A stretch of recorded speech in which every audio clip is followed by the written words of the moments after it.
ਵਾਹਿਗੁਰੂ ਜੀ ਸਤਨਾਮ ਸ੍ਰੀ ਵਾਹਿਗੁਰੂ।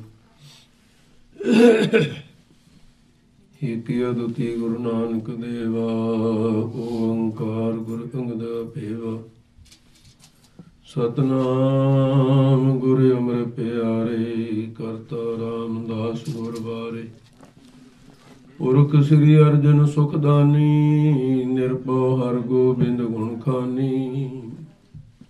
ਨਿਰਵੈਰ ਗੁਰੂ ਹੈ ਸ੍ਰੀ ਹਰਿ ਰਾਏ, ਅਕਾਲ ਮੂਰਤਿ ਹਰਿ ਕ੍ਰਿਸ਼ਨ ਧਿਆਏ। ਅਜੂਨੀ ਤੇਗ ਬਹਾਦਰ ਰਾਈ, ਸਹਿ ਗੁਰ ਦਸ਼ਮੇਸ਼ ਸਹਾਈ। ਗੁਰ ਪ੍ਰਸਾਦ ਗ੍ਰੰਥ ਗੁਰ ਗਿਆਨਾ, ਵਾਹਿਗੁਰੂ ਬੰਦਨ ਭਗਵਾਨਾ। ਤੁਮਰੀ ਮਹਿਮਾ ਅਪਰਿ ਅਪਾਰਾ, ਜਾਂ ਕਾ ਲਹੋ ਨ ਕਿਨਹੂ ਪਾਰਾ। ਦੇਵ ਦੇਵ ਰਾਜਨ ਕੇ ਰਾਜਾ, ਦੀਨ ਦਇਆਲ ਗਰੀਬ ਨਿਵਾਜਾ। ਕਹਾਂ ਬੁੱਧ ਪ੍ਰਭ ਤੁਛ ਹਮਾਰੀ, ਵਰਨ ਸਕੈ ਮਹਿਮਾ ਜੋ ਤਿਹਾਰੀ। ਹਮ ਨ ਸਗਤ ਕਰ ਸਿਫਤ ਤੁਮਾਰੀ, ਆਪ ਲਿਹੋ ਤੁਮ ਕਥਾ ਸੁਧਾਰੀ। ਸੋ ਕਹਾ ਟਲ ਗੁਰ ਸੇਵੀਐ, ਅਹਨਿਸ ਸਹਿਜ ਸੁਭਾਏ। ਦਰਸ਼ਨ ਪਰਸੈ ਗੁਰੂ ਕੈ, ਜਨਮ ਮਰਨ ਦੁਖ ਜਾਏ। ਦਰਸ਼ਨ ਪਰਸੈ ਗੁਰੂ ਕੈ, ਜਨਮ ਮਰਨ ਦੁਖ ਜਾਏ। ਸਤਨਾਮ ਸ੍ਰੀ ਵਾਹਿਗੁਰੂ ਸਾਹਿਬ ਜੀ। ਸੋ ਨਿਜ ਮੁਖ ਬੋਲ ਸੁਣਾਵਹਿ, ਲੋਕ ਲਖੈ ਪੁਤਰੀ ਸੋ ਅਲਾਵਹਿ। ਪੂਰਵ ਸੁਨਹੁ ਕਰਮ ਕੀ ਗਾਥਾ, ਨਰਕ ਸੁਰਗ ਹੋਏ ਜਿਨ ਫਲ ਸਾਥਾ। ਸੋ ਨਿਜ ਮੁਖ ਬੋਲ ਸੁਣਾਵਹਿ। ਵਾਹਿਗੁਰੂ ਜੀ ਕਾ ਖਾਲਸਾ, ਵਾਹਿਗੁਰੂ ਜੀ ਕੀ ਫਤਿਹ। ਪਰਮ ਸਤਿਕਾਰਯੋਗ ਗੁਰੂ ਸਰੂਪ ਗੁਰੂ ਖਾਲਸਾ ਸਾਧ ਸੰਗਤ ਜੀ, ਆਪ ਸਰਬੱਤ ਸੰਗਤਾਂ ਸਤਿਗੁਰੂ ਜੀ ਦੀ ਪਾਵਨ ਪਵਿੱਤਰ ਹਜ਼ੂਰੀ ਦੇ ਅੰਦਰ ਜੋ ਸ਼ਾਮਾਂ ਦੇ ਵਕਤ ਸਤਿਗੁਰਾਂ ਦੇ ਪਾਵਨ ਦਰਬਾਰ ਸਜੇ ਹੈ, ਸਜੇ ਹੋਏ ਦਰਬਾਰ ਅੰਦਰ ਆਪਣੇ ਸਵਾਸਾਂ ਦੀ ਪੂੰਜੀ ਨੂੰ ਸਫਲਿਆਂ ਕਰਨ ਵਾਸਤੇ ਸਤਿਗੁਰਾਂ ਦੇ ਪਾਵਨ ਪਵਿੱਤਰ ਦਰਬਾਰ ਦੇ ਅੰਦਰ ਸਤਸੰਗਤ ਦੇ ਅੰਦਰ ਸੁਸ਼ੋਭਿਤ ਹੋ। ਆਪ ਸਾਰੀਆਂ ਸੰਗਤਾਂ ਨੂੰ ਵਿਦਿਤ ਹੈ ਕਿ ਜੋ ਕਰਮ ਦੀ ਵਿਚਾਰ ਕਈਆਂ ਦਿਨਾਂ ਤੋਂ ਇਹ ਵਿਚਾਰ ਚੱਲ ਰਹੇ ਸੀ। ਸਤਿਗੁਰੂ ਮਹਾਰਾਜ ਸਾਹਿਬ ਜੀ ਦੀ ਸੰਗਤ ਵਿੱਚੋਂ ਹੀ ਆਵਾਜ਼ ਸੀ ਗੁਰਮੁਖਾਂ ਦੀ ਕਿ ਕਰਮ ਕਥਾ ਸਮਝੀ ਜਾਏ ਕੀ ਹੈ,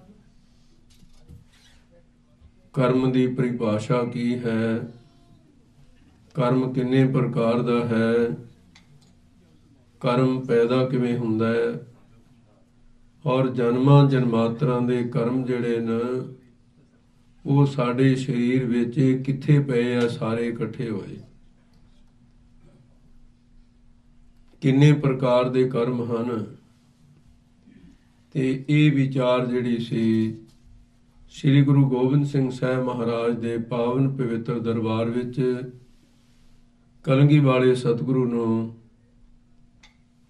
ਸਿੰਘਾਂ ਨੇ ਬੇਨਤੀ ਕੀਤੀ, ਸੱਚੇ ਪਾਤਸ਼ਾਹ ਖਾਲਸੇ ਦਾ ਇਹ ਗੁਰਮਤਾ ਹੈ, ਅਸੀਂ ਜਾਣਨਾ ਚਾਹੁੰਦੇ ਹਾਂ ਕਿ ਕਰਮ ਕੀ ਹੈ ਔਰ ਕਿੰਨੇ ਪ੍ਰਕਾਰ ਦਾ ਹੈ। ਸਤਿਗੁਰੂ ਮਹਾਰਾਜ ਸਾਹਿਬ ਜੀ ਨੇ ਉਸ ਵੇਲੇ ਉੱਤਰ ਦਿੱਤਾ ਸੀ, ਕਹਿਣ ਲੱਗੇ ਖਾਲਸਾ ਜੀ, ਸ਼੍ਰੀ ਮੁਖ ਤੇ ਸਭ ਹੂਨ ਉਚਾਰਾ। ਆਪਣੀ ਮੁਖਾਰ ਬਿੰਦ ਤੋਂ ਸਾਰਿਆਂ ਦੇ ਵਿੱਚ ਸਤਿਗੁਰਾਂ ਨੇ ਉਚਾਰਨ ਕੀਤਾ, ਦਇਆ ਸਿੰਘ ਮਮ ਰੂਪ ਉਦਾਰਾ, ਕਿ ਭਾਈ ਦਇਆ ਸਿੰਘ ਮੇਰਾ ਆਪਣਾ ਸਰੂਪ ਹੈ। ਜਿਹੜਾ ਪ੍ਰਸ਼ਨ ਤੁਸੀਂ ਕੀਤਾ ਉਹ ਮੇਰੇ ਵੱਲੋਂ ਉੱਤਰ ਭਾਈ ਦਇਆ ਸਿੰਘ ਜੀ ਦੇਣਗੇ। ਇਹਨਾਂ ਦੇ ਕੋਲੋਂ ਕਰਮ ਦੀ ਕਥਾ ਸਰਵਣ ਕਰੋ। ਇਹ ਕਹਿ ਕੇ ਸਤਿਗੁਰੂ ਮਹਾਰਾਜ ਸਾਹਿਬ ਜੀ ਤੇ ਆਪ ਸਾਧ ਸੰਗਤ ਜੀ ਮਹਿਲਾਂ ਨੂੰ ਚਲੇ ਗਏ ਹਨ। ਇਹ ਕਹਿ ਕੇ ਗੁਰ ਅੰਤਰ ਗਏ, ਅਪਰ ਸਰਬ ਤੈ ਬੈਠਤ ਪਏ। ਸਾਰੇ ਗੁਰੂ ਕੇ ਪਿਆਰ ਵਿੱਚ ਬੈਠੇ ਹੈ। ਭਾਈ ਦਇਆ ਸਿੰਘ ਨੇ ਜਿੱਥੋਂ ਬਾਤ ਸ਼ੁਰੂ ਕੀਤੀ, ਕਹਿੰਦੇ ਖਾਲਸਾ ਜੀ, ਜੋ ਗੁਰੂ ਸਾਹਿਬ ਨੇ ਬਚਨ ਕਹੇ ਨ, ਨੀਚੋਂ ਊਚ ਕਰੇ ਮੇਰਾ ਗੋਬਿੰਦ, ਪਰ ਮੈਂ ਕੌਣ ਹਾਂ, ਹਮ ਰੁਲਤੇ ਫਿਰਤੇ ਕੋਈ ਬਾਤ ਨਾ ਪੁੱਛਤਾ, ਗੁਰ ਸਤਿਗੁਰ ਸੰਗ ਕੀਰੇ ਹਮ ਥਾਪੇ। ਇਹ ਗੁਰੂ ਦੀ ਵਡਿਆਈ ਹੈ। ਕਿਤੇ ਇਹ ਨਾ ਸਮਝਿਓ ਵੀ ਇਹ ਗਿਆਨ ਮੈਂ ਆਪਣੇ ਵੱਲੋਂ, ਵਿਚਾਰ ਆਪਣੇ ਵੱਲੋਂ ਕਹਿ ਰਿਹਾ। ਮੈਂ ਤਾਂ ਉਸ ਸ਼ਹਿਨਸ਼ਾਹ ਦੀ ਕਠਪੁਤਲੀ ਹਾਂ।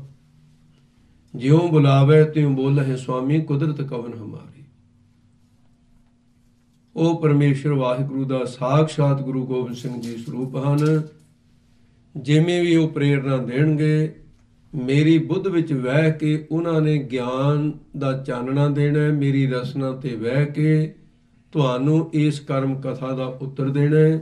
ਮੇਰਾ ਕੇਵਲ ਸਰੀਰ, ਉਹ ਵੀ ਮੈਂ ਗੁਰੂ ਗੋਬਿੰਦ ਸਿੰਘ ਸਾਹਿਬ ਨੂੰ ਤਨ ਮਨ ਧਨ ਸਭ ਸੌਂਪ ਗੁਰੂ ਕੋ ਸੌਂਪ ਚੁੱਕਾ।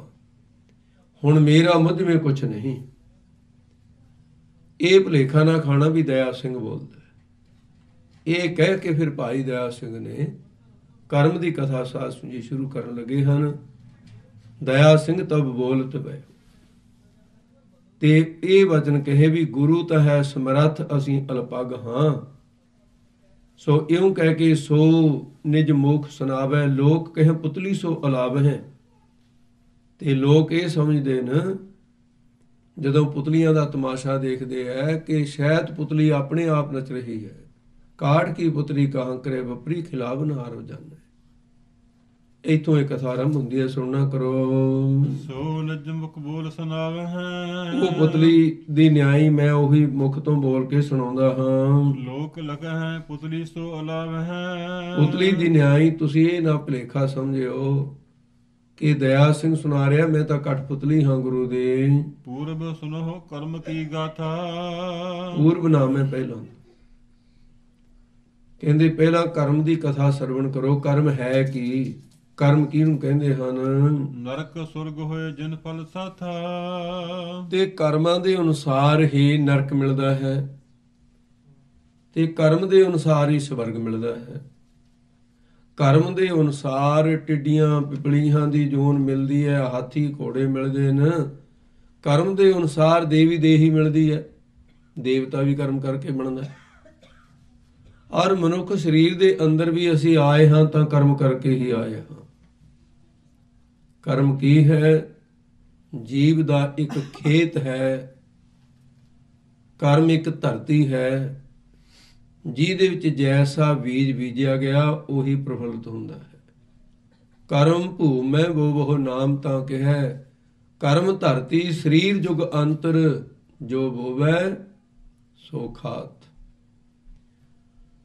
ਕਰਮ ਦੀ ਗਾਥਾ ਸਭ ਤੋਂ ਪਹਿਲਾਂ ਸ੍ਰੀ ਗੁਰੂ ਨਾਨਕ ਦੇਵ ਮਹਾਰਾਜ ਨੇ ਅੰਮ੍ਰਿਤ ਬਾਣੀ ਸ੍ਰੀ ਜਪਜੀ ਸਾਹਿਬ ਵਿੱਚ ਕਥਨ ਕੀਤੀ ਹੈ। ਉੱਥੇ ਸਤਿਗੁਰਾਂ ਦਾ ਪਾਵਨ ਵਚਨ ਹੈ, ਕਰਮੀ ਆਵੈ ਕੱਪੜਾ ਨਦਰੀ ਮੋਖ ਦੁਆਰ।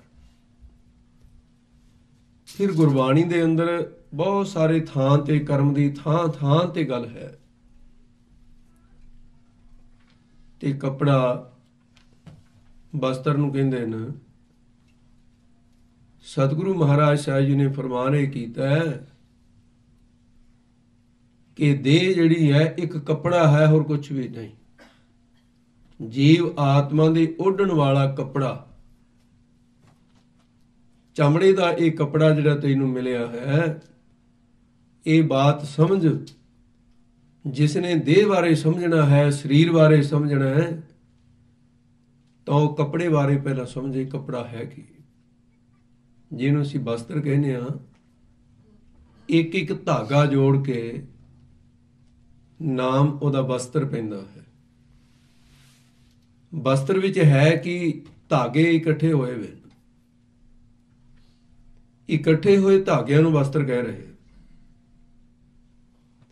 ਤੇ ਜਨਮਾਂ ਜਨਮਾਤਰਾਂ ਦੇ ਇਕੱਠੇ ਹੋਏ ਕਰਮ ਨੂੰ ਦੇਹ ਕਹਿੰਦੇ ਆ।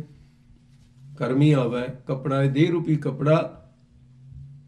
ਇਹ ਵੀ ਅਨੰਤ ਕਰਮ ਇਕੱਠੇ ਹੋ ਕਰਕੇ ਦੇਹ ਦਾ ਨਿਰਮਾਣ ਹੁੰਦਾ ਹੈ। ਤੇ ਜਿਸ ਵੇਲੇ ਕਰਮ ਜਿਹੜਾ ਹੈ ਫਲ ਦੇਣ ਵਾਸਤੇ ਉਦੇ ਹੁੰਦਾ ਹੈ, ਜਿਸ ਵੇਲੇ ਭਾਗ ਵੱਡੇ ਹੁੰਦੇ ਹੈ, ਸ਼ੁਭ ਕਰਮ ਜ਼ਿਆਦੇ ਵੱਧ ਜਾਂਦੇ ਨੇ, ਪਾਪ ਕਰਮ ਘਟ ਜਾਣ ਤੇ ਪੁੰਨ ਕਰਮ ਵੱਧ ਜਾਣ, ਉਦੋਂ ਫਿਰ ਇੱਕ ਦੇਹੀ ਪ੍ਰਾਪਤ ਹੁੰਦੀ ਹੈ। ਉਦੋਂ ਉਹ ਵਸਤਰ ਮਿਲਦਾ ਹੈ ਜਿਹੜੇ ਵਸਤਰ ਦਾ ਬੜਾ ਪ੍ਰਭਾਵ ਸੰਸਾਰ ਦੇ ਅੰਦਰ ਹੈ। ਉਸ ਵਸਤਰ ਦੀ ਬੜੀ ਪੂਜਾ ਹੈ ਤੇ ਉਸ ਵਸਤਰ ਨੂੰ, ਉਸ ਦੇਹ ਨੂੰ ਕਹਿੰਦੇ ਨੇ ਦੇਵ ਦੇਹੀ, ਦੇਵਤਾ। ਉਹਦੇ ਚ ਪੁੰਨ ਜ਼ਿਆਦੇ ਨੇ, ਪਾਪ ਘੱਟ ਨੇ। ਜੇ ਕਹੀਏ ਵੀ ਪਾਪ ਉਹਦੇ ਚ ਹੈ ਹੀ ਨਹੀਂ ਤਾਂ ਗਲਤ ਬਾਤ ਹੈ। ਪਾਪ ਹੈ ਪਰ ਨਿਊਨ, ਪੁੰਨਾਂ ਦਾ ਫਲ ਸੁੱਖ ਮਿਲ ਰਹੇ ਨੇ। ਦੇਵ ਦੇਹ ਵਿੱਚ ਅਨੰਤ ਕਿਸਮ ਦੇ ਸੁੱਖ, ਔਰ ਦੇਵ ਦੇਹੀ ਦੇ ਵਿੱਚ 3 ਪ੍ਰਕਾਰ ਦੇ ਦੁੱਖ ਨੰਬਰਵਾਰ, ਅਸਹਿਤਾ, ਖਿਆਤਾ, ਖੀਨਤਾ, 3 ਪ੍ਰਕਾਰ ਦੇ ਦੁੱਖ ਨੇ। ਈਰਖਾ ਵੀ ਹੈ, ਹੰਕਾਰ ਵੀ ਹੈ ਤੇ ਭੈ ਵੀ ਹੈ। ਆਪ ਤੇ ਵੱਡੇ ਨੂੰ ਦੇਖ ਕਰਕੇ, ਬਰਾਬਰ ਦੇ ਨੂੰ ਦੇਖ ਕਰਕੇ, ਨੀਵੇਂ ਨੂੰ ਦੇਖ ਕਰਕੇ ਇਹ ਉਹਨਾਂ ਦੇ ਹਿਰਦੇ 'ਚ ਉਤਪੰਨ ਹੁੰਦੇ ਰਹਿੰਦੇ। 3 ਪ੍ਰਕਾਰ ਦੇ ਦੁੱਖ ਉੱਥੇ ਵੀ ਦੇਵ ਦੇਹੀ 'ਚ ਹੈ। ਈਰਖਾ ਉੱਥੇ ਵੀ ਹੈ, ਹੰਕਾਰ ਉੱਥੇ ਵੀ ਹੈ। ਆਪ ਤੋਂ ਨੀਵਿਆਂ ਨੂੰ ਦੇਖ ਕੇ ਹੰਕਾਰ ਪੈਦਾ ਹੁੰਦਾ ਹੈ, ਬਰਾਬਰਦਿਆਂ ਨੂੰ ਦੇਖ ਕੇ ਈਰਖਾ ਪੈਦਾ ਹੁੰਦੀ ਹੈ, ਵੱਡਿਆਂ ਨੂੰ ਦੇਖ ਕੇ ਭੈ ਪੈਦਾ ਹੁੰਦਾ ਹੈ। ਇਸ ਵਾਸਤੇ ਦੇਵ ਦੇਹੀ ਕੋਈ ਬਹੁਤ ਵੱਡੀ ਬਾਤ ਨਹੀਂ ਹੈ, ਔਰ ਦੇਵ ਦੇਹੀ ਦੇ ਅੰਦਰ ਤਰੱਕੀ ਦਾ ਇੱਕ ਵੀ ਸਾਧਨ ਨਹੀਂ ਹੈ। ਜ਼ਿੰਦਗੀ ਬ੍ਰੇਕ ਹੋ ਜਾਂਦੀ ਹੈ। ਜਿੰਨੇ ਪੁੰਨ ਕਰਕੇ ਦੇਵ ਦੇਹੀ ਮਿਲਣੀ ਸੀ ਮਿਲ ਗਈ, ਉਸ ਤੋਂ ਬਾਅਦ ਪੁੰਨ ਘਟ ਰਹੇ ਨੇ, ਔਰ ਇੱਕ ਬੜਾ ਭਾਰੀ ਦੇਵ ਦੇਹੀ ਵਿੱਚ ਦੁੱਖ ਹੈ ਜਿਹੜਾ ਮਨੁੱਖਾ ਸਰੀਰ ਵਿੱਚ ਨਹੀਂ ਹੈ। ਦੇਵ ਦੇਹੀ ਜਿਸ ਵੇਲੇ ਮਿਲਦੀ ਹੈ, ਇਹਨੂੰ ਪੁੰਨ ਰੂਪ ਦੇਹੀ ਕਹਿੰਦੇ ਨੇ। ਦੇਵ ਦੇਹੀ ਜਦੋਂ ਮਿਲਦੀ ਹੈ, ਇਹਦੇ ਮਰਨ ਦਾ ਸਮਾਂ ਨਿਸ਼ਚਿਤ ਕਰ ਦਿੱਤਾ ਜਾਂਦਾ ਹੈ ਵੀ ਇੰਨੇ ਵਰੇ ਤੱਕ ਤੂੰ ਜਿਉਂਦਾ ਰਹੇਗਾ। ਤੇ ਉਹ ਆਪਣੀ ਮੌਤ ਦੇ ਦਿਨ ਗਿਣਦਾ ਹੈ, ਹਰ ਰੋਜ਼ ਦੁਖੀ ਹੁੰਦਾ ਹੈ। ਮਨੁੱਖ ਇੱਕ ਪਲ ਬਾਅਦ ਭਾਵੇਂ ਮਰ ਜਾਏ, ਪਰ ਸੁਖੀ ਤਾਂ ਹੈ, ਪਤਾ ਤਾਂ ਨਹੀਂ ਵੀ ਕਦੋਂ ਮਰਨਾ। ਦੇਵ ਦੇਹੀ ਵਾਲਿਆਂ ਨੂੰ ਇਹ ਵੱਡਾ ਰੋਗ ਲੱਗਿਆ ਹੋਇਆ ਹੈ। ਫਿਰ ਤਰੱਕੀ ਦਾ ਸਾਧਨ ਕੋਈ ਨਹੀਂ, ਕੋਈ ਪੁੰਨ ਕਰਨ ਪੁੰਨ ਨਹੀਂ ਲੱਗਦਾ, ਤਰੱਕੀ ਹੈ ਹੀ ਨਹੀਂ ਉੱਥੇ। ਪਾਪ ਕਰਨ ਪਾਪ ਨਹੀਂ ਲੱਗਦਾ। ਉਸ ਦੇਹੀ ਤੋਂ ਨਿਕਲ ਕੇ ਫਿਰ ਪੁੰਨ ਪਾਪ ਦੀ ਬਾਤ, ਉਹ ਤਾਂ ਪੁੰਨ ਭੋਗਣ ਵਾਸਤੇ ਗਏ ਆ ਉੱਥੇ। ਕੁਝ ਪਾਪਾਂ ਦਾ ਫਲ ਵੀ ਹੈ। ਉਸ ਤੋਂ ਬਾਅਦ ਤ੍ਰਿਗਤ ਜੂਨਾਂ ਜਿਹੜੀਆਂ ਨੇ, ਨਿਊਨ ਜੂਨਾਂ ਜਿਹੜੀਆਂ ਨੇ, ਇਸ ਦੇਹੀ ਦੇ ਅੰਦਰ ਪਾਪ ਦਾ ਫਲ ਅਧਿਕ ਹੈ ਤੇ ਪੁੰਨ ਘਟ ਗਏ, ਪਾਪ ਬਹੁਤ ਵੱਧ ਗਏ। ਫਿਰ ਪਏ ਕੀੜੇ ਮਕੌੜੇ, ਸੱਪ ਠੂਏ, ਪਤਾ ਨਹੀਂ ਕਿਹੜੀ ਕਿਹੜੀ ਜੂਨ ਪ੍ਰਾਪਤ ਹੋਵੇ। ਤ੍ਰਿਗਤ ਜੂਨਾਂ ਮਿਲਦੀਆਂ ਨੇ ਉਸ ਵੇਲੇ। ਜਿਹੜਾ ਉੱਥੇ ਭੋਗਾਨੰਦ ਹੈ, ਜੋ ਖਾਣ ਪੀਣ ਦਾ ਸਵਾਦ ਹੈ, ਸੁੱਖ ਆਰਾਮ ਥੋੜੇ ਬਹੁਤ ਜਿਹੜੇ ਹੈ, ਪਸ਼ੂ ਨੂੰ ਵੀ ਹੈ, ਪੰਛੀ ਨੂੰ ਵੀ ਹੈ, ਕੀੜੇ ਮਕੌੜਿਆਂ ਨੂੰ ਵੀ ਹੈ, ਉਹ ਤਾਂ ਪੁੰਨ ਕਰਮ ਹੈ। ਦੁੱਖ ਵਾਲੇ ਨੇ, ਇਸ ਕਰਕੇ ਉਸ ਦੇਹ ਨੂੰ ਪਾਪਾਂ ਦਾ ਫਲ ਦੱਸਿਆ ਹੈ। ਜਦੋਂ ਕਿਤੇ ਪਾਪ ਅਰ ਪੁੰਨ ਕਰੋੜਾਂ ਯੁੱਗਾਂ ਤੋਂ ਬਾਅਦ, ਪਤਾ ਨਹੀਂ ਕਿੰਨੇ ਕੁ ਯੁੱਗ ਬੀਤਣ ਤੋਂ ਬਾਅਦ, ਇਹ ਜੀਵ ਆਤਮਾ ਜਿਹੜਾ ਕਈ ਜਨਮ ਪਏ ਕੀਟ ਪਤੰਗਾ, ਕਈ ਜਨਮ ਗਜਮੀਨ ਕੁਰੰਗਾ, ਕਈ ਜਨਮ ਪੰਖੀ ਸਰਪ ਹੋਇਓ, ਕਈ ਜਨਮ ਹੈਵਰ ਬਿਰਖ ਜੋਇਓ, ਸਬਬਾਂ ਨਾਲ। ਇਸੇ ਕਰਕੇ ਇਹਨੂੰ ਦੁਰਲਭ ਕਿਹਾ, ਜਿਹੜੀ ਕਠਿਨਤਾਈ ਨਾਲ ਪ੍ਰਾਪਤ ਹੋਵੇ। ਕਬੀਰ ਮਾਨਸ ਜਨਮ ਦੁਲੰਭ ਹੈ, ਹੋਏ ਨਾ 12 ਬਾਰ। ਦੋਨੋਂ ਪਲੜੇ ਪਾਪ ਔਰ ਪੁੰਨ ਦਾ ਬਾਈ ਚਾਂਸ ਉਹ ਕਿਤੇ ਬਰਾਬਰ ਹੁੰਦੇ ਨੇ। ਬਹੁਤ ਸਮੇਂ ਤੋਂ ਬਾਅਦ। ਪਾਪ ਤੇ ਪੁੰਨ ਜਦੋਂ ਬਰਾਬਰ ਹੋ ਜਾਣ ਉਦੋਂ ਮਨੁੱਖਾ ਸਰੀਰ ਦਾ ਨਿਰਵਾਣ ਹੁੰਦਾ ਹੈ। ਹੁਣ ਪਲੜੇ ਬਰਾਬਰ ਹੋ ਗਏ, ਪਾਪ ਤੇ ਪੁੰਨ ਸਮਾਨ ਹੋ ਗਏ, ਜੀਵ ਨੂੰ ਅਧਿਕਾਰ ਦੇ ਦਿੱਤਾ ਵੀ ਹੁਣ ਜਿਹੜੇ ਮਰਜ਼ੀ ਪਲੜੇ ਦੇ ਵਿੱਚ ਪਾਪਾਂ ਵਾਲੇ 'ਚ ਪਾਪ ਪਾਉਣੇ ਨੇ ਤਾਂ ਮੁੜ ਕੇ ਬਾਪ ਸੁਧਰ ਜਾਏਗਾ ਤ੍ਰਿਗਤ ਜੂਨਾਂ ਵਿੱਚ। ਜੇ ਪੁੰਨ ਕਰਮਾਂ ਵਾਲੇ ਪਲੜੇ ਦੇ ਵਿੱਚ ਕੁਝ ਪਾਉਣਾ ਹੈ ਤਾਂ ਮੁੜ ਕੇ ਫਿਰ ਉੱਥੇ ਜਾਏਗਾ, ਦੇਵ ਦੇਹੀ ਪਤਾ ਨਹੀਂ ਕਿੰਨੀ ਕੁ ਵਾਰ ਮਿਲੀ ਆ, ਫਿਰ ਉੱਥੋਂ ਮੁੜੇਗਾ। ਤੇ ਮਨੁੱਖਾ ਸਰੀਰ ਦੇ ਅੰਦਰ ਪਾਪ ਪੁੰਨ ਵਾਲੇ ਪਲੜੇ ਵਿੱਚ ਵਜਨ ਵੀ ਪਾ ਸਕਦਾ ਹੈ ਤੇ ਦੋਨੋਂ ਪਲੜੇ ਵਿਹਲੇ ਵੀ ਕਰ ਸਕਦਾ ਹੈ। ਪਾਪ ਪੁੰਨ ਦੀ ਕਹਾਣੀ ਖਤਮ ਵੀ ਹੋ ਸਕਦੀ ਹੈ। ਨਾ ਤੈਨੂੰ ਨਰਕ ਮਿਲੇ, ਨਾ ਸਵਰਗ ਮਿਲੇ, ਨਾ ਤ੍ਰਿਗਤ ਜੂਨਾ ਮਿਲਣ, ਨਾ ਦੇਵ ਦੇਹੀ ਮਿਲੇ। ਕਬੀਰ ਸਾਹਿਬ ਕਹਿੰਦੇ, ਕਬੀਰ ਨਰਕ ਸੁਰਗ ਤੇ ਮੈਂ ਰਹਿਓ। ਨਰਕ ਸੁਰਗ ਕਾਹਦੇ ਵਾਸਤੇ ਸੀ? ਪਾਪ ਪੁੰਨ ਕਰਕੇ ਸੀ। ਜਿਸ ਵੇਲੇ ਬ੍ਰਹਮ ਗਿਆਨ ਹੁੰਦਾ ਹੈ, ਬ੍ਰਹਮ ਗਿਆਨ ਦੀ ਸ਼ਕਤੀ ਦੇ ਨਾਲ ਸੰਚਿਤ ਕਰਮ ਸੜ ਜਾਂਦੇ। ਅੱਗੇ ਕਥਾ ਆਏਗੀ ਤੇ ਜਿੰਨੀ ਦੇਰ ਤੱਕ ਪਰਾਲਬਧ ਹੈ ਦੇਹ ਖੜੀ ਰਹੇਗੀ ਤੇ ਪਾਪ ਕਰਮ ਕਦੇ ਨਹੀਂ ਕਰੇਗਾ, ਕਿਉਂਕਿ ਗਿਆਨ ਹੋ ਚੁੱਕਾ ਹੈ। ਜਿਹੜਾ ਪੁੰਨ ਕਰਮ ਕਰੇਗਾ ਉਸ ਪੁੰਨ ਕਰਮ ਦਾ ਫਲ ਕੋਈ ਨਹੀਂ ਮਿਲਦਾ। ਜਿਹੜੇ ਅਚਨਚੇਤ ਉਹਦੇ ਕੋਲੋਂ ਪਾਪ ਹੋਣਗੇ, ਸੰਸਾਰ ਵਿੱਚ ਦੋ ਤਰ੍ਹਾਂ ਦੇ ਮਨੁੱਖ ਹਮੇਸ਼ਾ ਰਹਿੰਦੇ ਆ। ਇੱਕੋ ਹੀ ਵਿਅਕਤੀ ਦੀ ਉਸਤਤ ਕਰਨ ਵਾਲੇ ਔਰ ਉਸੇ ਵਿਅਕਤੀ ਦੀ ਨਿੰਦਾ ਕਰਨ ਵਾਲੇ। ਇਹਨਾਂ ਦਾ ਆਪਾ ਨਹੀਂ ਹੋ ਸਕਿਆ ਅੱਜ ਤੱਕ। ਭਾਵੇਂ ਪਰਮੇਸ਼ਰ ਮਨੁੱਖਾ ਸਰੀਰ ਵਿੱਚ ਆ ਜਾਵੇ, ਇਹ ਦੋਨੋਂ ਕਿਸਮ ਦੇ ਬੰਦੇ ਖਹਿੜਾ ਨਹੀਂ ਛੱਡਣਗੇ ਰੱਬ ਦਾ ਵੀ। ਇਹ ਹੋ ਸਕਦਾ ਹੈ ਕਿਤੇ ਉਸਤਤ ਵਾਲਿਆਂ ਦੀ ਗਿਣਤੀ ਵੱਧ ਜਾਏ ਤੇ ਕਿਤੇ ਨਿੰਦਿਆ ਕਰਨ ਵਾਲਿਆਂ ਦੀ ਵੱਧ ਜਾਏ। ਰਹਿਣਗੇ ਦੋਨੋਂ ਕਿਸਮ ਦੇ। ਜਿਹੜੇ ਸਤਿਪੁਰਸ਼ ਹਨ, ਬ੍ਰਹਮ ਗਿਆਨੀ, ਜਿੰਨੇ ਪੁੰਨ ਕਰਮ ਉਹਨਾਂ ਦੀ ਦੇਹ ਤੋਂ ਹੁੰਦੇ ਨੇ, ਉਹਨਾਂ ਦੇ ਸੇਵਾ ਕਰਨ ਵਾਲੇ, ਉਹਨਾਂ ਦੀ ਉਸਤਤ ਕਰਨ ਵਾਲੇ, ਉਹ ਸਾਰੇ ਪੁੰਨ ਕਰਮ ਜਿੰਨਾ ਜਿੰਨਾ ਕੁ ਅਧਿਕਾਰ ਹੈ ਉਹਦੇ ਪੁੰਨਾਂ ਦਾ ਹਿੱਸਾ ਉਹਨਾਂ ਨੂੰ ਮਿਲ ਜਾਂਦਾ। ਜਿਹੜੇ ਨਿੰਦਾ ਕਰਨ ਵਾਲੇ ਨੇ ਉਹਦੇ ਪਾਪ ਕਰਮ ਲਈ ਜਾਂਦੇ ਨੇ ਤੇ ਸਤਿਪੁਰਸ਼ ਸੁਰਖਰੂ ਹੋ ਕੇ ਸੰਸਾਰ ਤੋਂ ਜਾਂਦੇ ਆ। ਇਸ ਕਰਕੇ ਜਿਹੜਾ ਕਰਮ ਹੈ, ਨਰਕ ਦੇਣ ਵਾਲਾ ਵੀ ਕਰਮ, ਸੁਖ ਦੇਣ ਵਾਲਾ ਵੀ ਕਰਮ। ਜਦੋਂ ਸੰਜੋਗੀ ਕਰਮ ਆਉਂਦਾ ਹੈ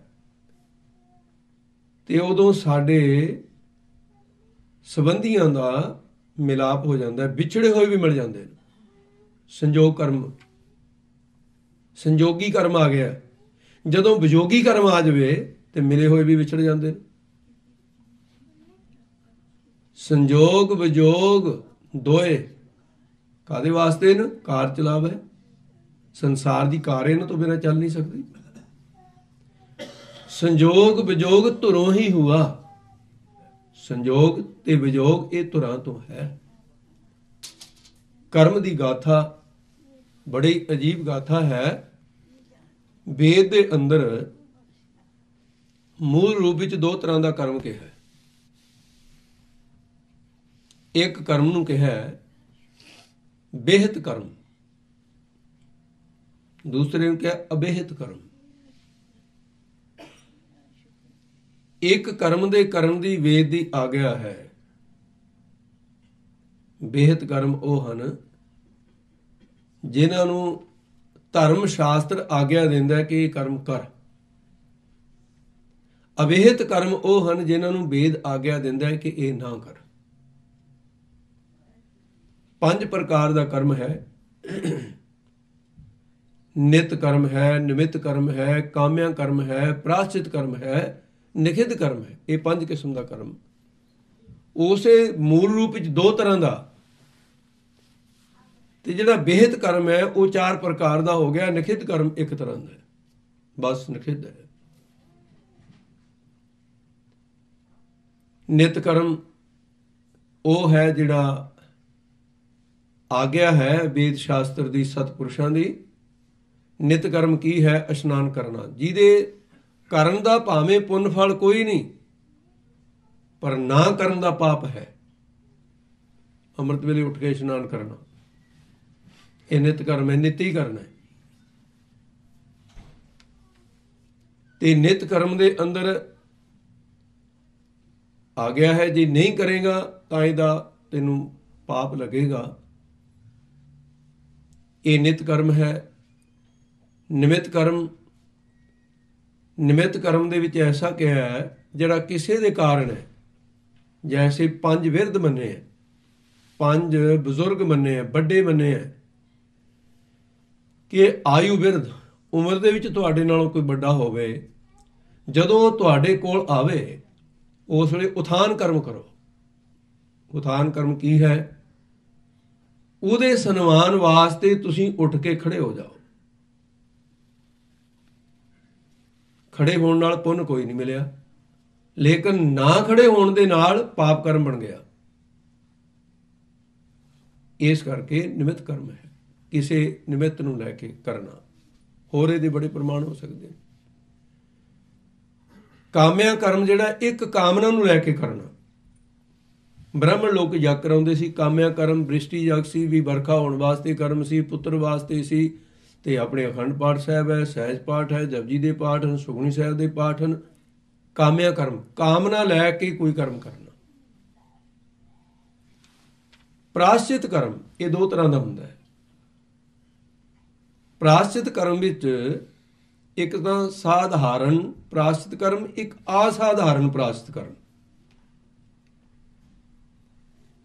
ਅਸਾਧਾਰਨ ਪ੍ਰਾਸ਼ਚਿਤ ਕਰਮ ਹੈ, ਕੋਈ ਪਾਪ ਹੋ ਗਿਆ, ਸਿੱਖ ਦੇ ਕੋਲੋਂ ਬੱਜਰ ਕ੍ਰੈਤ ਹੋ ਗਈ, ਉਸ ਵੇਲੇ ਫਿਰ ਪ੍ਰਾਸ਼ਚਿਤ ਕਰਮ ਹੈ ਕਿ 5 ਪਿਆਰੇ ਨੂੰ ਕਹਿ ਤਾ ਵੀ ਤੂੰ 101 ਜਪਜੀ ਦਾ ਪਾਠ ਕਰ, ਵੀ ਤੂੰ ਸੁਖਮਨੀ ਸਾਹਿਬ ਕਰ, ਗੁਰਦੁਆਰੇ 21 ਦਿਨ ਝਾੜੂ ਮਾਰ। ਇਹ ਪ੍ਰਾਸ਼ਚਿਤ ਕਰ ਰਿਹਾ। ਉਹ ਵੇਦ ਇੰਦਰੀ ਨੂੰ ਪ੍ਰਾਸ਼ਚਿਤ ਕਿਹਾ ਜਾਂਦਾ ਹੈ। ਉੱਥੇ ਉਹ ਲਿਖਿਆ ਵੀ ਸੰਨਿਆਸੀ ਜੇ ਧਨ ਗ੍ਰਹਿਣ ਕਰ ਲਵੇ, ਉਹ 3 ਦਿਨ ਦਾ ਉਪਵਾਸ, 3 ਦਿਨ ਰੋਟੀ ਨਾ ਖਾਵੇ, ਪ੍ਰਾਸ਼ਚਿਤ ਕਰੇ, ਮੈਂ ਤਿਆਗੀ ਵਸਤੂ ਕਿਉਂ ਗ੍ਰਹਿਣ ਕਰ ਲਈ। ਸੋ ਇਸ ਵਾਸਤੇ ਪ੍ਰਾਸ਼ਚਿਤ ਕਰਮ ਜਿਹੜਾ ਹੈ, ਇੱਕ ਤਾਂ ਹੈ ਜਿਹੜਾ ਇੱਕ ਪਾਪ ਨੂੰ ਲਾਹੁਣ ਵਾਸਤੇ ਕੀਤਾ ਜਾਏ, ਉਹ ਅਸਾਧਾਰਨ ਪ੍ਰਾਸ਼ਚਿਤ ਹੈ। ਸਾਧਾਰਨ ਪ੍ਰਾਸ਼ਚਿਤ ਸਮੁੱਚੇ ਪਾਪਾਂ ਨੂੰ ਦੂਰ ਕਰਨ ਵਾਸਤੇ। ਇੱਕ ਤਾਂ ਹੋ ਗਿਆ ਨਾ ਵੀ ਬੱਜਰ ਕ੍ਰਹਿਤ ਹੋ ਗਈ, ਉਹਦੇ ਵਾਸਤੇ ਜਪਜੀ ਦੇ ਗਿਣਵੇਂ ਪਾਠ ਕੀਤੇ, ਗਿਣਵੇਂ ਦਿਨ ਕੀਤੇ। ਤੇ ਇੱਕ ਹੈ ਹਰ ਰੋਜ਼ 51 ਪਾਠ ਕਰਨ ਵਾਲੇ ਗੁਰਮੁਖ। ਸਾਡੇ ਜਥੇ ਦੇ ਵਿੱਚ ਇੱਕ ਭਜੰਗੀ ਆਇਆ ਸੀ, ਬਹੁਤ ਦੇਰ ਹੋ ਗਈ, ਤਕਰੀਬਨ 83-84 ਦੀ ਗੱਲ ਹੈ। 101 ਪਾਠ ਜਪਜੀ ਸਾਹਿਬ ਦਾ ਹਰ ਰੋਜ਼ ਕਰਦਾ ਸੀ ਉਹ ਭਜੰਗੀ। ਅਜੇ ਦਾੜੀ ਮੁੱਛ ਨਹੀਂ ਸੀ ਆਈ। ਜਪਜੀ ਦੇ ਪਾਠ ਕੋਈ 51 ਕਰਦਾ ਹੈ, ਸੁਖਮਨੀ ਸਾਹਿਬ ਦੇ ਕੋਈ 5-5 ਪਾਠ ਕਰਦਾ ਹੈ। ਸੰਤ ਬਾਬਾ ਕਿਰਪਾਲ ਸਿੰਘ ਜੀ ਹੋਏ ਛੰਨਾ ਵਾਲੇ, ਰਾਏਕੋਟ ਦੇ ਕੋਲ ਨੇ ਛੰਨਾ, ਉਹ 10 ਪਾਠ ਸੁਖਮਨੀ ਸਾਹਿਬ ਦੇ ਰੋਜ਼ ਕਰਦੇ ਸੀ। ਸੁਖਮਨੀ ਸਾਹਿਬ ਦੇ ਪ੍ਰਤਾਪ ਨਾਲ ਇਤਨਾ ਚਾਨਣਾ ਹੋ ਗਿਆ ਸੀ। ਪੁਰਾਣੇ ਸਮੇਂ 'ਚ ਊਠ ਹੁੰਦੇ ਸੀ, ਮਹਾਂਪੁਰਖਾਂ ਨੂੰ ਊਠ ਦੇ ਉੱਤੇ ਲਈ ਜਾਂਦਾ ਇੱਕ ਗੁਰਮੁਖ, ਤੇ ਮਹਾਂਪੁਰਖ ਸਾਈਂ ਨਾਲ ਜੁੜੇ ਹੋਏ ਨੇ। ਇੱਕ ਮਿਰਗ ਕਿਤੇ ਨਿਕਲਿਆ, ਊਠ ਦੇ ਮੂਹਰੇ ਦੀ ਲੰਘ ਗਿਆ। ਉਸੇ ਵੇਲੇ ਸੋਚਣ ਲੱਗਾ ਵੀ ਜੇ ਮੇਰੇ ਕੋਲ ਬੰਦੂਕ ਹੁੰਦੀ, ਮੈਂ ਬੰਦੂਕ ਦੇ ਨਾਲ ਇਹਨੂੰ ਹਿਰਨ ਦਾ ਸ਼ਿਕਾਰ ਕਰ ਲੈਂਦਾ। ਇਹ ਸੰਕਲਪ ਆ ਗਿਆ ਉਹਦਾ, ਪ੍ਰੇਮੀ ਦਾ, ਊਠ ਵਾਲੇ ਦਾ। ਮਹਾਂਪੁਰਸ਼ ਪਾਠ ਕਰਦੇ ਕਰਦੇ ਉਹਦੀ ਬੱਖੀ 'ਚ ਘਸੁੰਨ ਮਾਰ ਕੇ ਕਹਿੰਦੇ, ਤੇਰਾ ਕੀ ਵਿਗਾੜਿਆ ਹਿਰਨ ਨੇ? ਕਿਹਾ ਉਹ ਬੜੀ ਮਾੜੀ ਗੱਲ ਹੋਈ। ਬੋਲ ਕੇ ਤਾਂ ਕੁਛ ਨਹੀਂ ਸੀ ਕਿਹਾ, ਮੈਂ ਤਾਂ ਮਨ ਹੀ ਬੋਲਿਆ ਸੀ। ਇਹਦਾ ਮਤਲਬ ਮੇਰੇ ਬੋਲਦੇ ਹੋਏ ਮਨ ਨੂੰ ਵੀ ਫੜ ਲਿਆ ਸੰਤਾਂ ਨੇ। ਸੁਖਮਨੀ ਸਾਹਿਬ ਦੇ ਪ੍ਰਤਾਪ ਨਾਲ। ਬੇਸ਼ਰਮ ਹੋ ਗਿਆ, ਪਛਤਾਤਾਪ ਕਰਨ ਲੱਗਾ ਵੀ ਮੈਂ ਮਹਾਂਪੁਰਸ਼ਾਂ ਨੂੰ ਲਈ ਜਾ ਰਿਹਾ ਤੇ ਮਿਰਗ ਦਾ ਸ਼ਿਕਾਰ ਕਰਨ ਦੇ ਸੰਕਲਪ ਕਰਦਾ, ਲਾਹਣਤ ਹੈ ਮੇਰੇ। ਬਹੁਤ ਨਿੰਮੋ ਚੂਣਾ ਹੋਇਆ, ਪਿੱਠ ਤੇ ਹੱਥ ਰੱਖ ਕੇ ਕਹਿੰਦੇ ਜੇ ਕਿਸੇ ਕਰਮ ਦਾ ਪਛਤਾਵਾ ਹੋ ਜਾਵੇ ਤਾਂ ਪਾਪ ਲੈ ਜਾਂਦਾ ਭਾਈ, ਬਸ ਤੂੰ ਆਪਣਾ ਧਿਆਨ ਨਾਲ ਬਾਣੀ ਪੜ੍ਹੀ ਚੱਲ। ਇਹੋ ਜਿਹੇ ਮਹਾਂਪੁਰਸ਼ ਵੀ ਸੀ ਤੁਹਾਡੇ ਕੋਲ। ਸੋ ਇਸ ਕਰਕੇ ਪ੍ਰਾਸ਼ਚਿਤ ਕਰਮ ਜਿਹੜਾ ਇਹ ਦੋ ਪ੍ਰਕਾਰ ਦਾ, ਸਮੁੱਚੇ ਪਾਪ ਜਨਮਾਂ ਜਨਮਾਤਰਾਂ ਦੇ ਲਾਹੁਣ ਵਾਸਤੇ ਇੱਕ ਕਰਮ ਹੈ। ਹਰ ਸਵਾਸ ਨਾਲ ਵਾਹਿਗੁਰੂ ਕਹਿਣਾ ਕਰਮ ਹੈ ਵੀ। ਮੂਲ ਮੰਤਰ ਦਾ ਪਾਠ, ਜਪਜੀ ਦੇ ਪਾਠ, ਸੁਖਮਨੀ ਦੇ ਪਾਠ ਸਭ ਕਰਮ ਹੈ। ਇਹ ਉਹੀ ਤਾਂ ਕਰਮ ਹੈ ਜਿਸ ਨੂੰ ਕਹਿੰਦੇ ਸਾਧ ਨਾਮ ਨਿਰਮਲ ਤਾਂ ਕੇ ਕਰਮ। ਇਹ ਨਿਰਮਲ ਕਰਮ ਹੈ, ਮੈਲ ਤੋਂ ਰਹਿਤ ਹੋਣ ਵਾਲਾ ਕਰਮ। ਭਰੀਐ ਮਤ ਪਾਪਾਂ ਕੈ ਸੰਗ, ਉਹ ਧੋਪੈ ਨਾਵੈ ਕੈ ਰੰਗ। ਇਹ ਕਰਮ ਹੈ ਵੀ। ਕਰਮ ਦੀ ਬੜੀ ਮਹਾਨਤਾ ਹੈ। ਨਰਕ ਨੂੰ ਲਿਜਾਉਣ ਵਾਲਾ ਕਰਮ, ਸਵਰਗ ਨੂੰ ਲਿਜਾਉਣ ਵਾਲਾ ਕਰਮ, ਤੇ ਫਿਰ ਮਿਲਾਉਣ ਵਾਲਾ ਕਰਮ, ਵਿਛੋੜਨ ਵਾਲਾ ਕਰਮ, ਬੈਰੀ ਦੇ ਰੂਪ ਦੇ ਵਿੱਚ ਆਉਣ ਵਾਲਾ ਹੋਰ ਕੋਈ ਨਹੀਂ ਸਾਡੇ ਕਰਮ ਤੋਂ ਬਿਨਾਂ, ਤੇ ਫਿਰ ਮਿੱਤਰ ਦੇ ਰੂਪ ਵਿੱਚ ਆਉਣ ਵਾਲਾ ਵੀ ਹੋਰ ਕੋਈ ਨਹੀਂ ਸਾਡੇ ਕਰਮ ਤੋਂ ਬਿਨਾਂ। ਜਿਹੜੇ ਗਿਆਨਵਾਨ ਸੰਤਾਨ ਉਹਨਾਂ ਦੇ ਵੀ ਹੁੰਦੀ ਹੈ, ਜਿਹੜੇ ਅਗਿਆਨੀ ਆ ਆਪਾਂ ਸੰਤਾਨ ਆਪਣੀ ਵੀ ਹੁੰਦੀ ਹੈ। ਜਦੋਂ ਅਗਿਆਨੀ ਦੇ ਸੰਤਾਨ ਹੁੰਦੀ ਹੈ, ਉਹ ਕਹਿੰਦਾ ਮੇਰੇ ਘਰ ਪੁੱਤਰ ਹੋਇਆ, ਖੁਸ਼ੀਆਂ ਮਨਾ ਰਿਹਾ ਹੈ। ਬ੍ਰਹਮ ਬੇਤੇ ਦੇ ਘਰ ਜਦੋਂ ਸੰਤਾਨ ਪੈਦਾ ਹੁੰਦੀ ਹੈ, ਉਹ ਕਹਿੰਦਾ ਮੇਰੇ ਕਰਮ ਦਾ ਵਿਕਾਸ ਹੋ ਗਿਆ। ਜੇ ਸ਼ੁਭ ਹੋਏਗਾ ਤਾਂ ਸੁਖ ਦੇਗਾ, ਜੇ ਮੰਦਾ ਕੀਤਾ ਹੋਏਗਾ ਤਾਂ ਇਹ ਕਰਮ ਪੁੱਤਰ ਰੂਪ ਦੇ ਵਿੱਚ ਮੈਨੂੰ ਦੁੱਖ ਵੀ ਦੇਗਾ। ਸੰਸਾਰ ਦੇ ਸਾਰੇ ਪੁੱਤਰ ਸੁਖ ਨਹੀਂ ਦਿੰਦੇ, ਔਰ ਸਾਰੇ ਪੁੱਤਰ ਦੁੱਖ ਵੀ ਨਹੀਂ ਦਿੰਦੇ। ਜੈਸਾ ਸੰਜੋਗ ਕਿਸੇ ਨਾਲ ਕਰਮ ਰਲਿਆ ਹੋਇਆ ਹੈ, ਭਾਵੇਂ ਪਤੀ ਪਤਨੀ ਦਾ ਰਿਸ਼ਤਾ ਹੈ, ਭਾਵੇਂ ਪਿਓ ਪੁੱਤ ਦਾ, ਤੇ ਚਾਹੇ ਭਰਾ ਭਰਾ ਦਾ, ਕਰਮ ਤੋਂ ਬਿਨਾਂ ਹੋਰ ਕੁਝ ਵੀ ਨਹੀਂ। ਕਰਮ ਹੀ ਮਾਂ ਬਣਿਆ, ਕਰਮ ਹੀ ਪਿਓ ਬਣਿਆ, ਕਰਮ ਹੀ ਪੁੱਤ ਤੇ ਧੀਆਂ ਬਣਿਆ, ਕਰਮ ਪਤੀ ਪਤਨੀ ਬਣਿਆ, ਤੇ ਕਰਮ ਮਿੱਤਰ ਤੇ ਦੋਸਤ ਬਣਿਆ, ਤੇ ਕਰਮ ਹੀ ਬੈਰੀ ਬਣਿਆ। ਸਭ ਕੁਝ ਕਰਮ ਦੀ ਖੇਡ ਹੈ। ਕਤਕ ਕਰਮ ਕਮਾਵਣੇ, ਦੋਸ ਨਾ ਕਾਹੂ ਜੋਗ। ਕਿਸੇ ਨੂੰ ਦੋਸ਼ ਦੇਣਾ ਯੋਗ ਨਹੀਂ। ਪਰਮੇਸ਼ਰ ਤੇ ਭੁੱਲਿਆ ਵਿਆਪਣ ਸਭੇ ਰੋਗ। ਕਿਉਂਕਿ ਕਰਮ ਜਿਹੜਾ ਹੈ, ਦੱਦੈ ਦੋਸ ਨਾ ਦਿਓ ਕਿਸੈ, ਦੋਸ ਕਰਮਾਂ ਆਪਣਿਆਂ। ਜੋ ਮੈਂ ਕੀਆ ਸੋ ਮੈਂ ਪਾਇਆ, ਦੋਸ ਨਾ ਦੀਜੈ ਅਵਰਜਨਾ। ਕਰਮ ਕਰਕੇ ਕੋਈ ਮਨੁੱਖ ਦੇਵਤਾ ਬਣ ਸਕਦਾ ਹੈ, ਤੇ ਕਰਮ ਕਰਕੇ ਕੋਈ ਕੁੱਤਾ ਵੀ ਬਣ ਸਕਦਾ ਹੈ। ਮਨੁੱਖ ਤੋਂ ਬਾਅਦ ਕੁੱਤਾ ਬਣ ਸਕਦਾ ਹੈ। ਮਨੁੱਖ ਸਰੀਰ ਕੀ ਹੈ? ਮਨੁੱਖ ਸਰੀਰ ਤਾਂ ਇਉਂ ਸਮਝੋ, ਜੇ ਸੌਖੇ ਤਰੀਕੇ ਨਾਲ ਸਮਝਣਾ ਹੋਵੇ, ਕਿ ਚਰਾਹੇ ਦੀ ਨਿਆਈ ਹੈ, ਜਿੱਥੇ ਤੇ ਚਾਰ ਪਾਸੇ ਨੂੰ ਰਸਤਾ ਜਾ ਰਿਹਾ ਹੈ। ਇੱਕ ਤਾਂ ਉਹ ਹੈ ਜਿੱਥੋਂ ਮਨੁੱਖ ਤੁਰਿਆ ਸਹਿਜੇ ਸਹਿਜੇ ਆਉਂਦਾ ਚਰਾਹੇ ਤੇ ਪਹੁੰਚ ਗਿਆ। ਉੱਥੇ ਜਾ ਕੇ ਦੇਖਦਾ ਇੱਕ ਸੱਜੇ ਨੂੰ ਰਸਤਾ ਜਾ ਰਿਹਾ ਹੈ, ਇੱਕ ਖੱਬੇ ਨੂੰ ਵੀ ਜਾ ਰਿਹਾ ਹੈ, ਤੇ ਇੱਕ ਸਿੱਧਾ ਵੀ ਜਾ ਰਿਹਾ ਹੈ।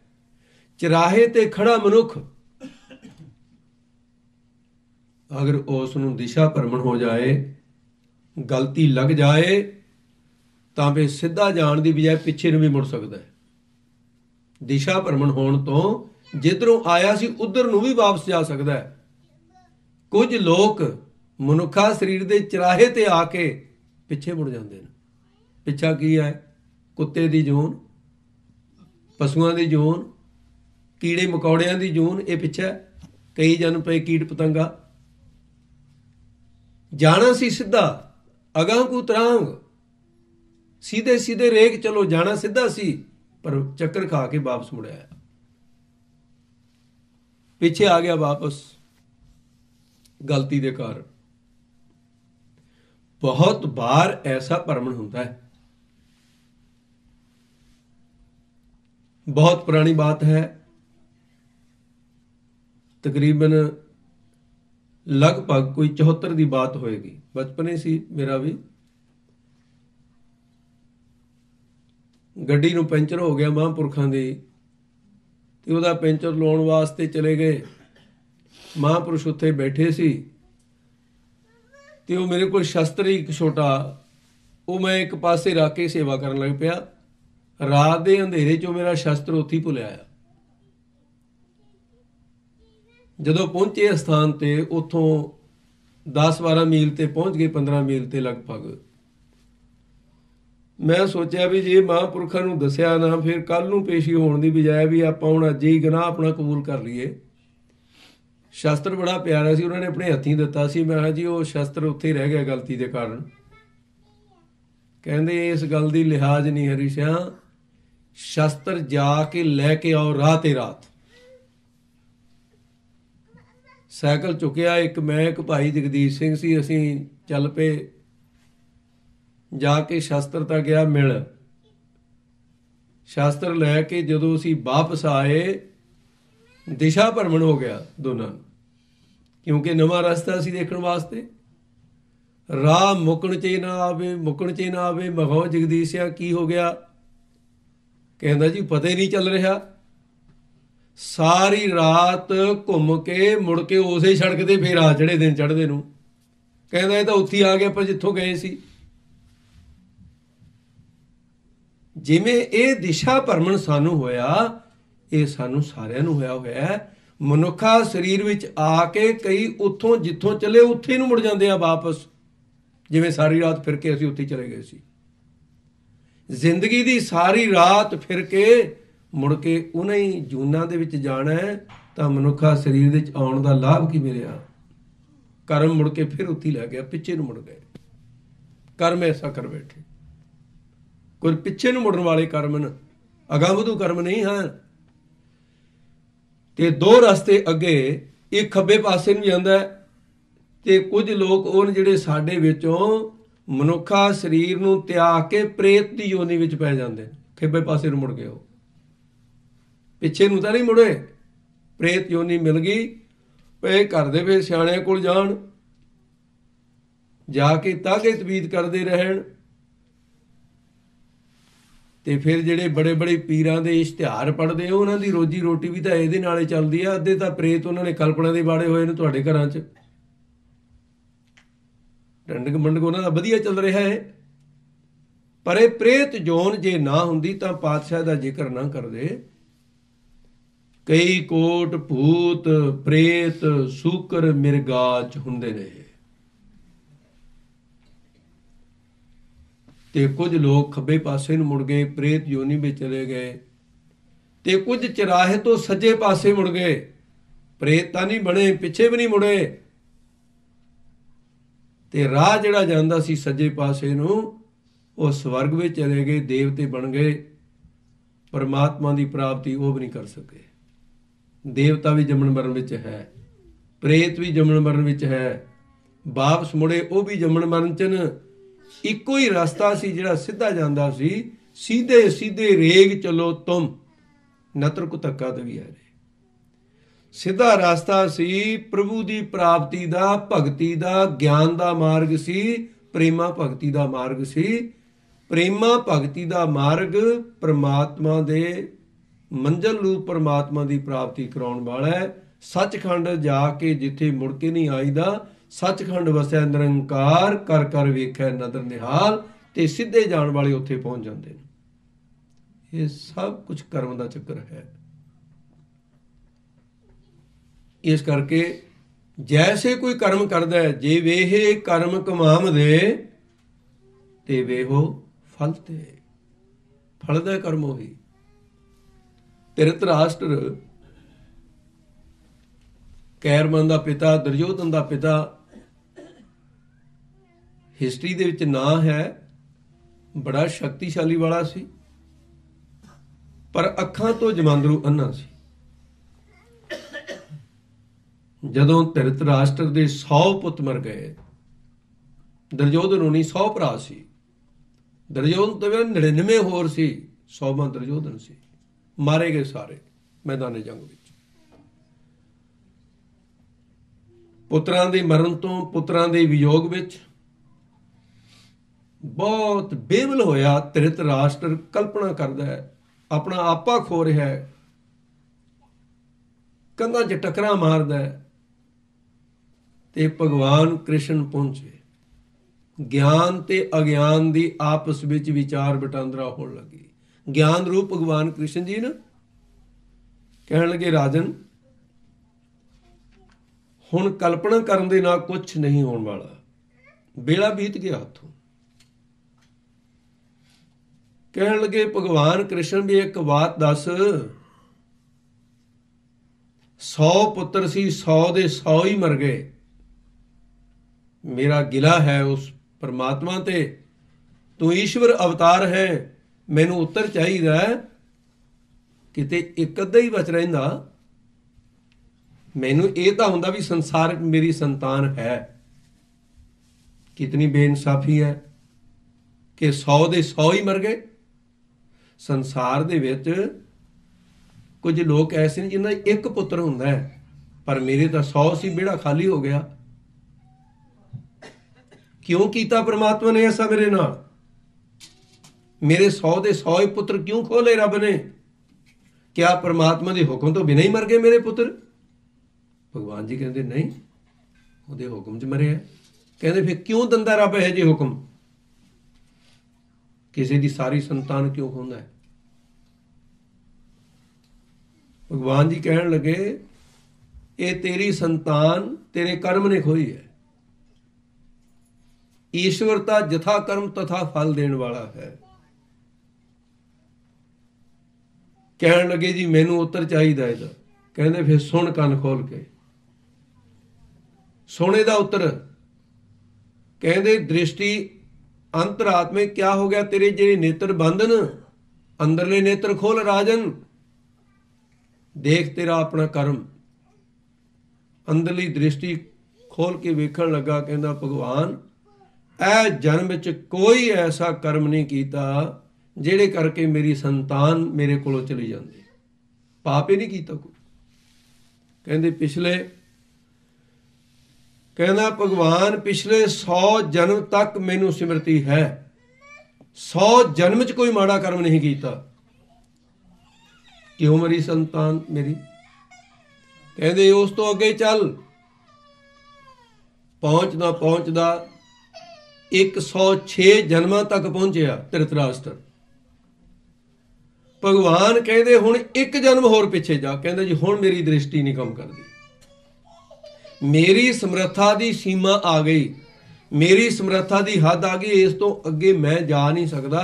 ਮੇਰੀ ਮਜਬੂਰੀ ਹੈ, ਮੇਰੀ ਦ੍ਰਿਸ਼ਟੀ ਮੇਰੀ ਤਪੱਸਿਆ ਦੇ ਅਨੁਸਾਰ ਇੱਥੇ ਰੁਕ ਗਈ।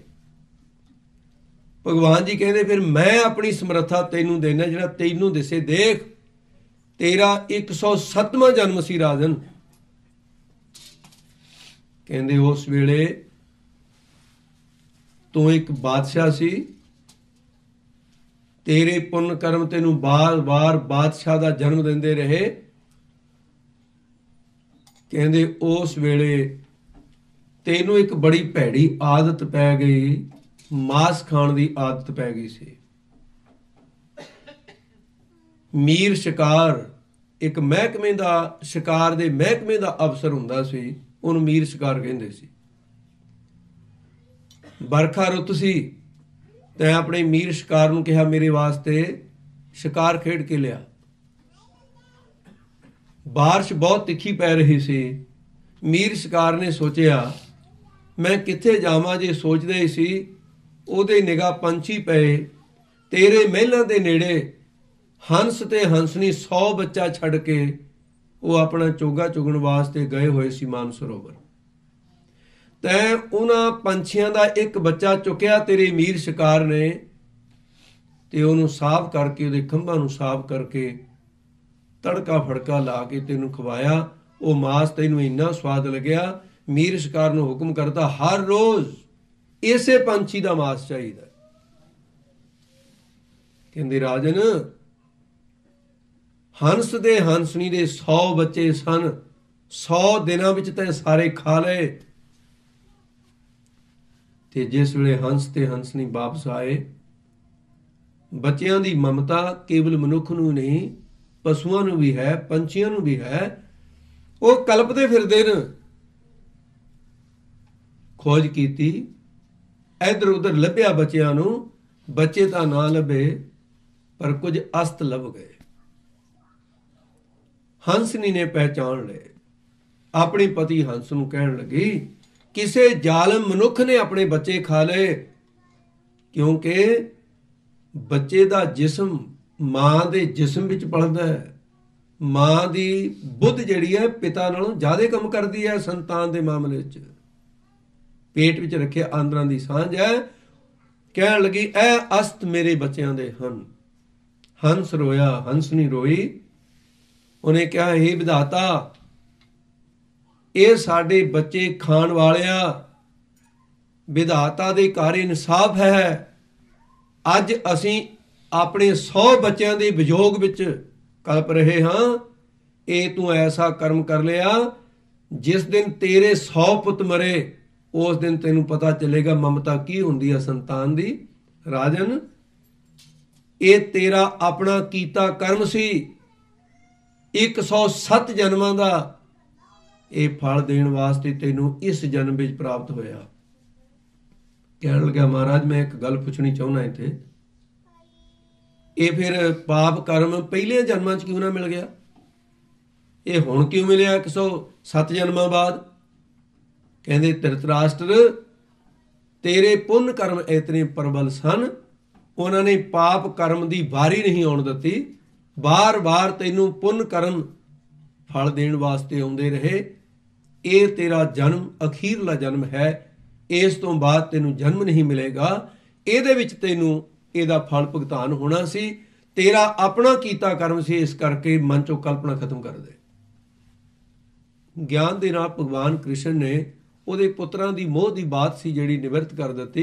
ਕਹਿਣ ਲੱਗੇ, ਭਗਵਾਨ ਇੱਕ ਸ਼ੰਕਾ ਬਾਕੀ ਰਹਿੰਦਾ ਹੈ। ਕਹਿੰਦੇ, ਉਹ ਵੀ ਦੱਸੋ।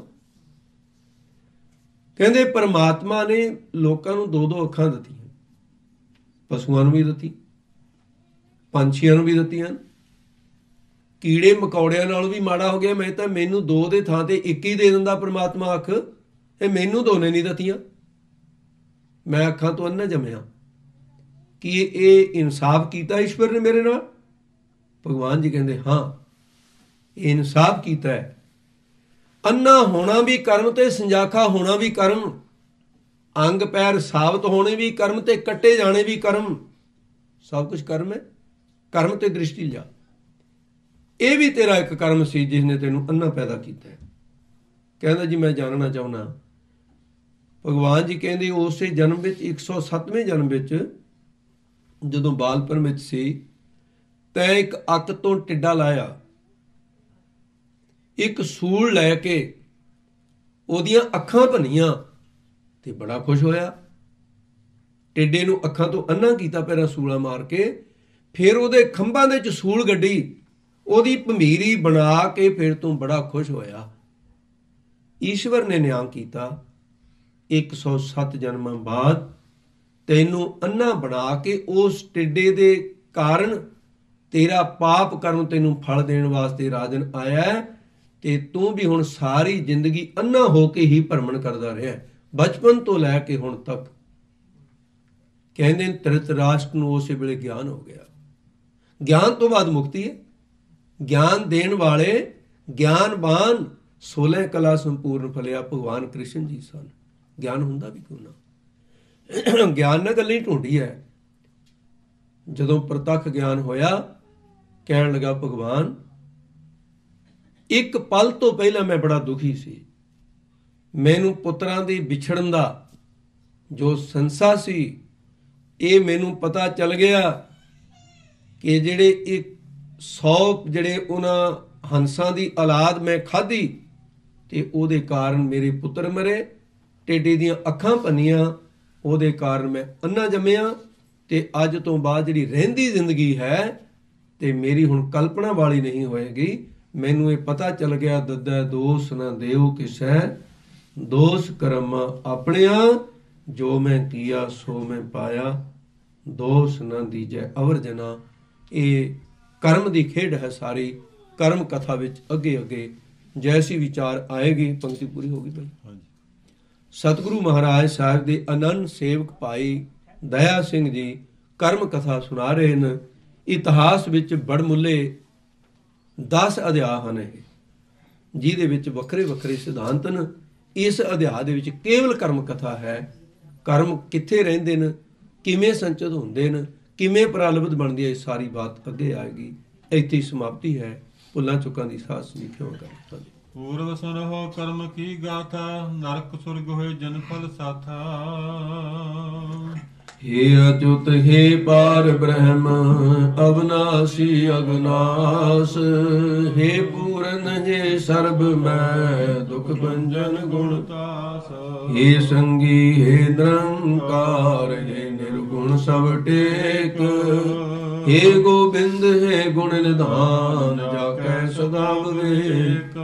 हे अपरंपर हर हरे है प्यो मनहार, हे संत है कै सदा संग निर्धारा आधार। हे ठाकुर हो दास रो मैं निर्गुण गुण नहीं को, नानक दीजै नाम दान राखो हिय पुरोय। आए प्रभ शरणागति कृपा निध दयाल, एक अखर हर मन वस्त नानक होत निहाल। वाहिगुरु नाम जहाज है चढ़े सो तरे, जो सरदा कर सेव दे गुर पार उतारन। जो सरदा कर सेव दे गुर पार उतारन हार।